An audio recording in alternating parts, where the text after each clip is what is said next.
Hello friends, welcome back to my channel Nellore నిర్జానందాలు. అందరూ ఎలా ఉన్నారు? Today I'm back with a new video.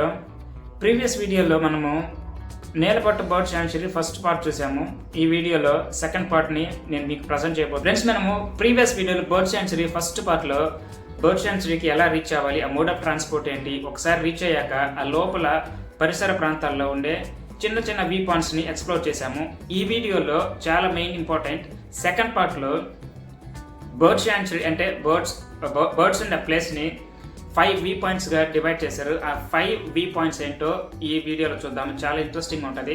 ఎవరు స్కిప్ చేయకుండా వీడియోని క్లియర్గా చూడండి, చివరి వరకు చూడండి. చాలా ఇంపార్టెంట్, చాలా ఇంట్రెస్టింగ్ ఉంటుందండి. బాగుంటాయి ఆ వ్యూ పాయింట్స్ అనేటివి, చాలా బ్యూటిఫుల్గా ఉంటాయి. చూడండి, తప్పకుండా చూడండి. ఫ్రెండ్స్, నా వీడియోస్ అందరూ చూస్తున్నారు కానీ ఎవరు లైక్ చేయటం లేదు. లైక్ ఇవ్వచ్చు కదా, సబ్స్క్రైబ్ కూడా చేయండి. ఫ్రెండ్స్, మనము నెల్లూరు నుంచి బర్డ్ శాంచురీకి ట్రావెల్ చేస్తుంటే దొరవారి సత్రం ఫ్లైఓవర్ దగ్గరకు వచ్చాక లెఫ్ట్ సైడ్ టర్న్ తీసుకుంటే అక్కడ ఒక చిన్న అండర్ బ్రిడ్జ్ వస్తుంది. అండర్ బ్రిడ్జ్ క్రాస్ అయ్యాక వెల్కమ్ బోర్డు వస్తుంది.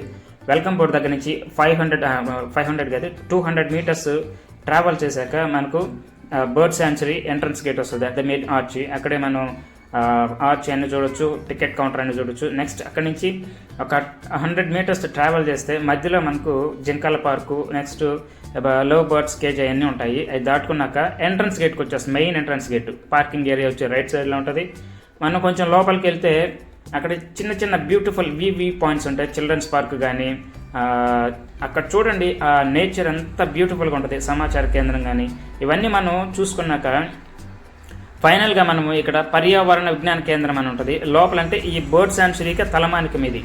దాంట్లో బర్డ్ శాంచురీకి సంబంధించిన ప్రతి ఇన్ఫర్మేషన్ ఉంటుంది. మనం అన్ని చదవచ్చు. అక్కడ అన్నీ రాసి పెట్టుంటాయి బోర్డ్స్లో, అంటే హోర్డింగ్స్ కానీ లేకపోతే ఇట్లా చిన్న పిక్చర్స్ కానీ ఫొటోస్ల రూపంలో పెట్టుంటారు మనకు అక్కడ. అవన్నీ ఒకసారి మనం గమనిస్తే మనకు ఆ బర్డ్ శాంచురీకి సంబంధించిన కంప్లీట్ ఫుల్ ఇన్ఫర్మేషన్ అనేది మనకు వచ్చేస్తుంది. ఒకసారి మీరు వెళ్ళినప్పుడు ఆ విజిట్ చేస్తే మీకు ఆ ఇన్ఫర్మేషన్ అంతా క్లియర్గా వస్తుంది. వితౌట్ ఫర్దర్ డిలే మనం మెయిన్ సెకండ్ పార్ట్లోకి వెళ్ళిపోవాలి.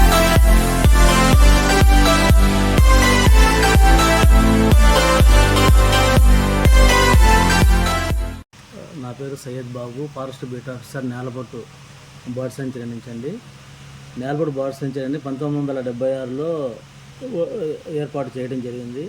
అంతకుముందు సుమారు 60 సంవత్సరాల నుంచి విదేశీ పక్షులు, పెలికాన్లు, నత్తగొల్ల కొంగలు ఇవన్నీ ఏంటంటే దాదాపు 60 సంవత్సరాల నుంచి చెరువులోకి వస్తూ ఉన్నాయి. అత్తకొండ చెరువు అంటారు దీన్నంతా. ఏంటంటే గ్రామస్తులు, నేలపట్టు గ్రామస్తులు కాపాడుకుంటా వాటిని అవి వచ్చాయనంటే మంచిగా వ్యవసాయానికి వర్షాలు వస్తాయనేసి వాళ్ళకు ఒక సూచన అన్నమాట.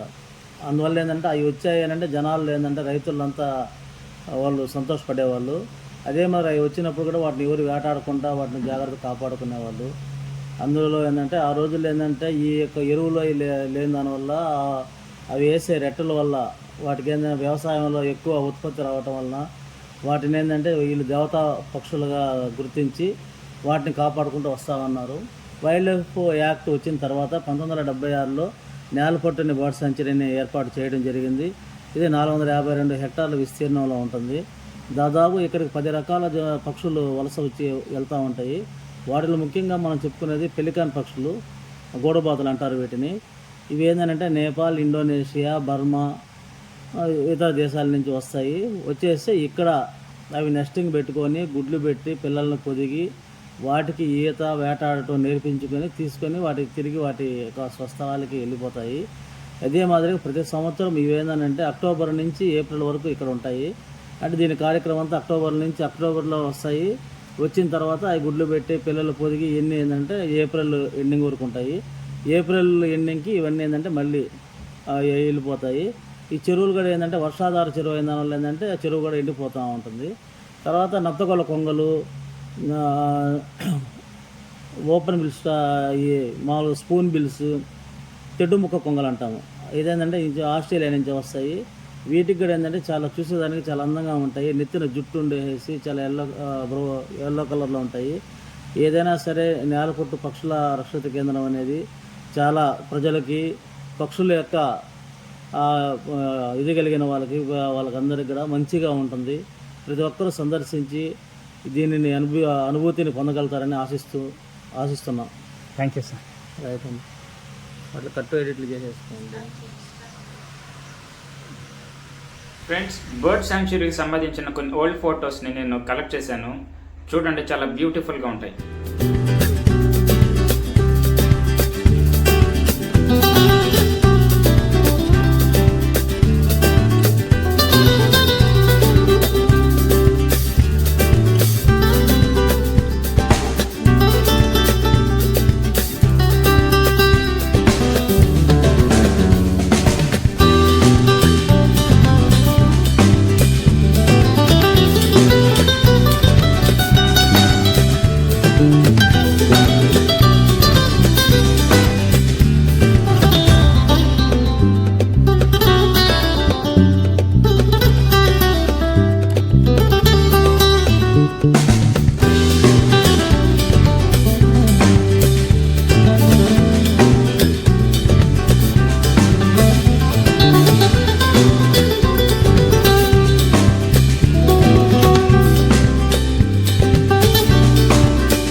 ఫ్రెండ్స్, మనకి ఇక్కడ ఒక సైన్ బోర్డు ఉంది. సైన్ బోర్డ్ని కీన్గా అబ్జర్వ్ చేయండి. పక్షులను చూచుటకు వెళ్ళు దారి, way to birds view point. స్టార్టింగ్లో మీకు చెప్పాను కదండి, మనకు పక్షులను చూడడానికి ఒక 5 వ్యూ పాయింట్స్ ఉన్నాయని. ఆ వ్యూ పాయింట్స్ చేరడానికి మనం ఇక్కడి నుంచే స్టార్ట్ అవ్వాలి. ఒక 1/2 కిలోమీటర్ బై వాక్ని వెళ్ళాలి. వెళ్ళే దారిలో మనకు వ్యూ పాయింట్స్ అనేటివి గ్రీనరీ కానీ లేకపోతే నేచర్ అనేది కానీ చాలా బ్యూటిఫుల్గా ఉంటుంది. సైన్ బోర్డ్స్ అనేటివి రాసి పెట్టుంటారు. ఇక్కడ ఒక సైన్ బోర్డు ఉంది. ఆ సైన్ బోర్డుని చదువుదాం ఒకసారి, అందులో ఉండే విశేషాలను చూద్దాం. దయచేసి క్రింది నియమాలను పాటించండి. ఎక్కువ విజ్ఞానం కొరకు సైన్ బోర్డులు చదవండి.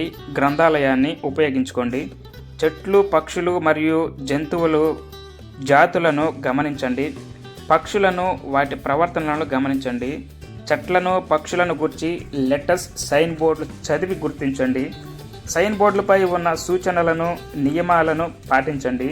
పాలిథిన్ వస్తువులు వాడరాదు. చెత్త కుండీలో వెలుపల చెత్త వేయరాదు. రేడియోలు, టేప్ రికార్డర్లు లాంటి సంగీత పరికరాలను వాడరాదు. లెటర్స్, బోర్డులు, కొళాయిలు, బెంచీలు మొదలైన వాటిని నష్టం కలిగించరాదు. పక్షులను, జంతువులను వేధించరాదు మరియు ఆహారం పెట్టరాదు.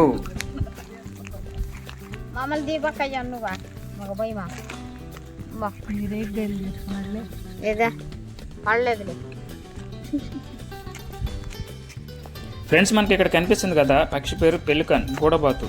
ఎక్కువగా వినిపించే పేరండి. దీంతోపాటు ఇంకా పక్షులు ఉన్నాయి. ఎక్కువ మనం అబ్జర్వ్ చేసే పక్షులు ఏంటంటే చూద్దాం. ఫ్లెమింగోలు, సముద్ర రామచిలుకలు, పెయింటెడ్ స్టాక్స్, ఎర్రకాళ్ళ కొంగలు, ఓపెన్ బిల్ స్టాక్స్, నల్లకాళ్ళ కొంగలు, సీగల్, సముద్ర పావురాళ్ళు, గ్రేహరాన్, నారాయణ పక్షి, నల్లబాతులు, తెల్లబాతులు, పరజాలు, తెడ్డుముక్కు కొంగలు, నీటి కాకులు, చింతవక్క, నత్తగుళ్ళ కొంగ, చుక్కమూతి బాతులు, సూదిమోన బాతులు, నీటి కాకులు, ఇటువంటి అనేక రకాల పక్షులు మనం ఇక్కడ చూడొచ్చు. వీటితో పాటు అందుకే పులికట్ సరస్సు నేలపట్టు పక్షుల భూతల స్వర్గంగా పేరు పొందింది. ఫ్రెండ్స్, నెల్లూరు జిల్లా నేలపట్టు గ్రామం పక్షుల ప్రయాణ కేంద్రంగా పిలువబడుతుంది. ఫ్రెండ్స్, నాయుడుపేటకు 12 కిలోమీటర్ల దూరంలో దొరవారిసత్రం మండలం పరిధిలోని ఈ గ్రామం ఉంది.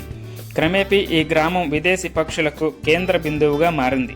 40-50 ఏళ్ల క్రితం నుండి పక్షులు నేలపట్టు, మైలింగ గ్రామాల చెరువులు, అటవీ ప్రాంతాల వైపు సంచరించేవని తెలుస్తోంది. ఫ్రెండ్స్, దట్టమైన చిట్టడవి కావడం, పక్షులు విడిది చేసేందుకు వీలుగా ఉండడం వలన జనసంచారం లేని ప్రాంతంగా ఉండేది. ఫ్రెండ్స్, పగలంతా అటవీ ప్రాంతాల్లో పురుగులు, చేపలను వేటాడి ఆహారంగా తీసుకునేవి పక్షులు.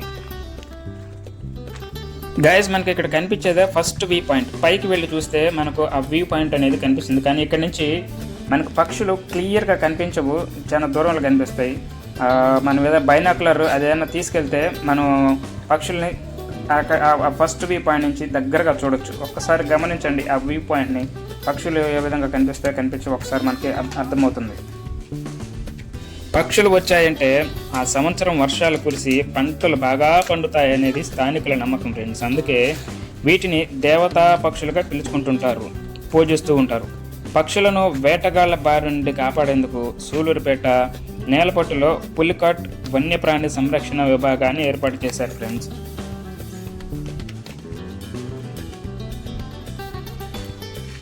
ఫ్రెండ్స్ ఇక్కడ బర్డ్ శాంచురీలో బర్డ్స్తో పాటు పక్షులతో పాటు జంతువులు కూడా జీవిస్తూ ఉంటాయి. పాములు ఇట్లా చిన్న చిన్న జీవులు జీవిస్తూ ఉంటాయి, కోతులు కూడా ఉంటాయి.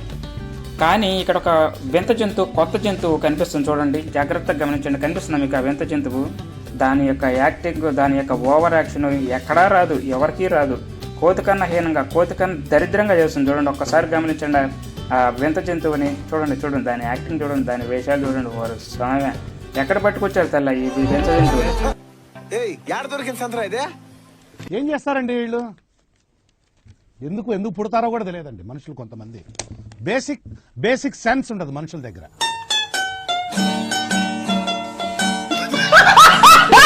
తెలంగాణలో ప్రసిద్ధి చెందిన రారాజుగా పిలువబడే గూడబాతులు, పెలికాన్స్, తెల్ల కంకణాలు, తెడ్డుముఖ కొంగలు, నత్తగొళ్ళ కొంగలు, నీటి కాకులు, స్వాతి కొంగలు, పాముమేడ కొంగలతో పాటు బాతు జాతికి చెందిన పలు రకాల పక్షులు Siberia, Nigeria, Kazakhstan, Afghanistan, Burma, Nepal తదితర దేశాల నుంచి తరలి వస్తూ ఉంటాయి. విదేశాల నుంచి వచ్చిన పక్షులు స్నేహభావంతో మెలగడం, సహజీవనం చేయడం, ప్రేమాయణంలో పడి సంతానోత్పత్తిని వృద్ధి చేసుకుంటూ ఉంటాయి. సమీపంలోని చెరువులు, సరస్సుల్లో చేపలను పిల్లలకు ఆహారంగా అందించి తమ స్వస్థలాలకు తిరిగి ఏప్రిల్ నెలలో పయనమవుతుంటాయి పక్షులు. నేలపట్టు పక్షుల కేంద్రాన్ని విదేశీ పక్షుల ప్రేమాణ కేంద్రంగా స్థానికులు చర్చించుకోవడం విశేషం. ఫ్రెండ్స్, మనకు ఇక్కడ కనిపించేదే బర్డ్స్ వాచింగ్ వ్యూ పాయింట్ 2. ఒకసారి చూడండి ఆ వ్యూ పాయింట్ని, ఎంత అందంగా ఉందో. అంత పచ్చదనం, అదేనండి చెరువు. ఆ పక్షులు ఉండేటివి, ఆ పెలికాన్స్ కానీ అన్ని రకాల జాతుల పక్షులు అనేటివన్నీ ఈ చెరువులోనే ఉంటాయి. చూడండి ఎంత పచ్చంగా ఉందో. పక్షులు చూడండి, వాటి యొక్క కిలకిల రావాలు, వాటి యొక్క సందడి, వాటి యొక్క అలికిడి ఒక్కసారి గమనించండి ఫ్రెండ్స్. పులికాటికి వచ్చిపోయే పక్షులను పట్టించుకునేవారు కాదు ఫ్రెండ్స్. ప్రకృతి ప్రేమికులు మాత్రం విదేశీ పక్షుల రాకను గమనించి చూసి వెళ్ళేవారు. 2000లో నెల్లూరు జిల్లా కలెక్టర్గా వచ్చిన ప్రవీణ్ కుమార్ ఒక్కరోజు కుటుంబంతో పులికాట సందర్శనకు వచ్చారు. తడారి వద్ద పడవ షికారు చేస్తుండగా వేల సంఖ్యలో ఫ్లెమింగో గుంపులుగా కనిపించి కనువిందు చేశాయి. ఇది గమనించిన కలెక్టరు నాటి స్థానిక శాసనసభ్యులు పరసా వెంకటరత్నమయ్య గారి దృష్టికి తీసుకెళ్లి 2001లో ఫ్లెమింగో ఫెస్టివల్, పక్షుల పండుగకు శ్రీకారం చుట్టారు. అప్పటి నుంచి ప్రతి ఏటా 3 రోజుల పక్షుల పండుగ నిర్వహించడం ప్రారంభించారు. పులికాట సరస్సు అభివృద్ధి కోసం పరిశోధన చేస్తున్న శాస్త్రవేత్తలతో సమావేశమై వారి సలహాలు, సూచనలు తీసుకున్నారు. నాటి ముఖ్యమంత్రి డాక్టర్ వైఎస్ రాజశేఖర రెడ్డి హయాంలో పక్షుల పండుగకు గుర్తింపు వచ్చింది. ఎమ్మెల్సీ వాకాటి నారాయణ రెడ్డి చొరవతో అప్పటి పర్యాటక శాఖ మంత్రి ఆనం రామనారాయణ రెడ్డి పక్షుల పండుగను రాష్ట్ర పండుగగా గుర్తించారు. ఆ విధంగా ఫ్లెమింగో ఫెస్టివల్ అనేది మన స్టేట్ ఫెస్టివల్గా స్టార్ట్ అయింది ఫ్రెండ్స్. పక్షుల యొక్క విన్యాసాలు, వాటి యొక్క వింత చేష్టలను ఒక్కసారి గమనించండి. ఆకాశంలో ఏ రకంగా ఎగురుతున్నాయి గమనించండి ఫ్రెండ్స్. మనకి ఇక్కడ కనిపించేది వ్యూ పాయింట్ 3. క్లీన్గా అబ్జర్వ్ చేయండి. పక్షులు అనేటివి అంత దగ్గరగా కనిపించవు, కాకపోతే నేను జూమ్ అవుట్ చేసి చూపిస్తాను మీకు. ఆ నాయిస్ కానీ పక్షులు కానీ కనిపిస్తాయి. మెట్ట ప్రాంతంగా పేరున్న నేలపట్టు, మైలంగ గ్రామాలలో వర్షాలు పడే ఒక సకాలంలో జీవనోపాధి కోసం గ్రామస్తులు కూలి పనులకు ఇతర మండలాలకు వలస వెళ్ళేవారు. విదేశీ పక్షులు రావడం ఆరంభించాక సకాలంలో వర్షాలు రావడంతో గ్రామస్తులు శుభసూచకంగా భావించారు. ప్రతి ఏటా క్రమం తప్పకుండా వర్షాలు రావడం, పంట పండించుకోవడంతో వలసలకు ఫుల్ స్టాప్ పడింది. అలనాటి నుంచి వీటిని దేవతా పక్షులుగా నేలపట్టు, మైలాంగం రైతులు పక్షులకు పూజలు చేయడం కొనసాగించారు. పక్షులపై దాడులు, పక్షులను వేటాడనివ్వకుండా సంరక్షించే బాధ్యత రైతులు తీసుకున్నారు. బౌ down to the nature quotation బాగుంది కదా ఫ్రెండ్స్. అంటే దాని అర్థం ఏంటంటే ప్రకృతికి మనము తల వంచి నమస్కారం చేయాలి. ఎందుకంటే ఇది మనం సంరక్షిస్తుంది కాబట్టి. ప్రకృతిని మనం సంరక్షిస్తే ప్రకృతి మనల్ని సంరక్షిస్తుందని దాని అర్థము.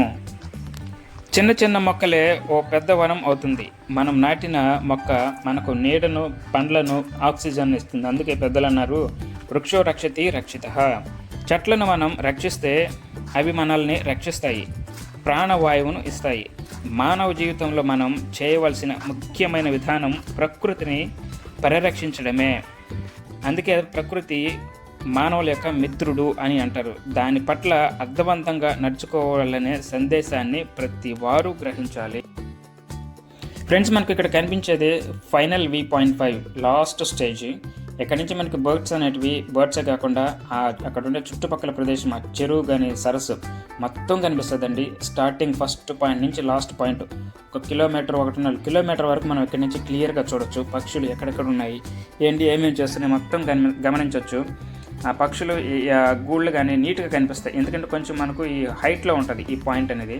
చూడండి, ఇక్కడ నుంచి మనకు గమనించవచ్చు. మనం ఆ వ్యూ పాయింట్ని క్లియర్గా కనిపిస్తుంది. చూడండి, కనుచూపు మేరకు 1.5 కిలోమీటర్ వరకు మనం ఆ వ్యూ పాయింట్ అనేది మనం జాగ్రత్తగా గమనించవచ్చు. ఫ్రెండ్స్, మనకు ఆ గ్రీనరీలో బర్డ్స్ అనేటివి ఎంత క్లియర్గా కనిపిస్తున్నాయి చూడండి. చూడ చక్కగా ఉంది ఆ వ్యూ పాయింట్ అనేది. కిందంతా గ్రీనరీ మొత్తం ఆ సరస్సు మొత్తం గ్రీనరీతో నిండిపోయింది. ఫ్రెండ్స్, ఎంత బ్యూటిఫుల్గా ఉందో చూడండి. మనకు అక్కడ కనిపిస్తుంది కదా, అది లేక్ అండి. పక్షులు అక్కడ చేపలను పట్టుకోవడము, జలకలాడటము, స్నానం చేయడము, ఆడుకోవడం అంతా నీట్గా కనిపిస్తుంది మనకు అక్కడ నుంచి చూస్తే. ఈ వ్యూ పాయింట్ అనేది చాలా మంది గమనించరు, ఎందుకంటే దూరంగా ఉంటుంది. ఆ వ్యూ పాయింట్ అనేది గమనించరు. వచ్చి జస్ట్ ఊరికి ఆ పక్షుల వరకే చూసేసారు. ఫస్ట్ సెకండ్ ఆ వ్యూ పాయింట్ల వరకే వచ్చి చూసి వెళ్ళిపోతారు. ఫైనల్ స్టెప్ వరకు వచ్చి పైకి చూస్తే మనకు క్లియర్గా అక్కడ ఉండే ఆ జూడు ఎంత నీట్గా ఆడుకుంటున్నాయి పక్షులు, ఎంత క్లియర్గా కనిపిస్తుందో మనకు. కెమెరాలో కనైతే ఆ వ్యూ పాయింట్ అనేది మనం జూమింగ్ చేసి చూస్తే దగ్గరగా కనిపిస్తుంది. చాలా క్లియర్గా కనిపిస్తుంది, చాలా బ్యూటిఫుల్గా కనిపిస్తుంది. ఫ్రెండ్స్, మనకు ఇది మొబైల్ కెమెరా కాబట్టి మనకు అంత నీట్గా కనిపించదు. అప్పటికే జూమింగ్ చేసి చూపిస్తున్నాను చూడండి. ఫ్రెండ్స్, మనము నేచర్తో ఫ్రెండ్షిప్ చేస్తే నేచర్ మనతో ఫ్రెండ్షిప్ చేస్తుంది. Friends, it is a known fact, proven fact. అవునా కదా? మానసిక వైద్యులు ఎందుకు చెప్తారు ఉదయాన్నే లేచి ఎక్సర్సైజ్ చేయండి, యోగాలు చేయండి అని ఎందుకు చెప్తారు? మెంటల్గా ఫిజికల్గా స్ట్రాంగ్ అవ్వడానికి, ఏ జబ్బులు రాకుండా ఉండడానికి. ఈ కాలంలో ఈ రోజుల్లో ఏ జబ్బు ఏ వైపు నుంచి వస్తుందో, ఏ జబ్బు వల్ల మనం బాధపడతాం అనేది మనకు తెలియట్లే. కాబట్టి ఎర్లీ మార్నింగ్ ప్రకృతితో మనము మమేకమై దాంతో ఫ్రెండ్షిప్ చేస్తే మెడిసినల్ వాల్యూస్ అనేటివి చాలా ఉంటాయి ఈ ప్రకృతిలో, ఈ నేచర్లో. అది అలవాటు చేసుకోండి ఫ్రెండ్స్. నాకు దీన్ని బట్టి ఒక ఇన్సిడెంట్ గుర్తొస్తుంది. విజయవాడలో నేను డాన్ బాస్కో కాలేజ్లో చదివేటప్పుడు క్రిస్టియన్ మిషనరీ హాస్టల్లో ఉండి, హాస్టల్ ప్లస్ కాలేజ్ రెండు ఒకే దగ్గర. ఉదయాన్నే 5 గంటలకు మమ్మల్ని లేపేవాళ్ళు. గ్రౌండ్కి వెళ్ళి 10 రౌండ్లు వేసి ఎక్సర్సైజ్ చేసేవాళ్ళు. ఎందుకోసం అంటే ఇవన్నీ ఫిజికల్గా మెంటల్గా స్ట్రాంగ్ అవ్వడానికి. ఫ్రెండ్స్, మనం ఎప్పుడైతే నేచర్తో మాట్లాడతామో నేచర్ మనతో మాట్లాడుద్ది, మనతో ఫ్రెండ్షిప్ కూడా చేస్తుంది. మనకు చాలా సహాయం చేస్తుంది నేచర్ని. మన నేచర్ని కాపాడితే, నేచర్ అంటే ఏంది, పక్షులు, జంతువులు, వృక్షాలు, ఇవన్నీ వీటన్నిటిని మనం కానీ కాపాడితే అవి మనల్ని కాపాడతాయి. కాపాడదాము. అడవుల్ని నరికేయడం, ఫారెస్ట్ని కొట్టేయడం, అడవులను కొట్టేయడం, ఇవన్నీ దేనికన్నా మనుషుల యొక్క నాశనాన్ని కొని తెచ్చుకోవడమే. ఓకేనా? గుర్తుపెట్టుకోండి ఇవన్నీ.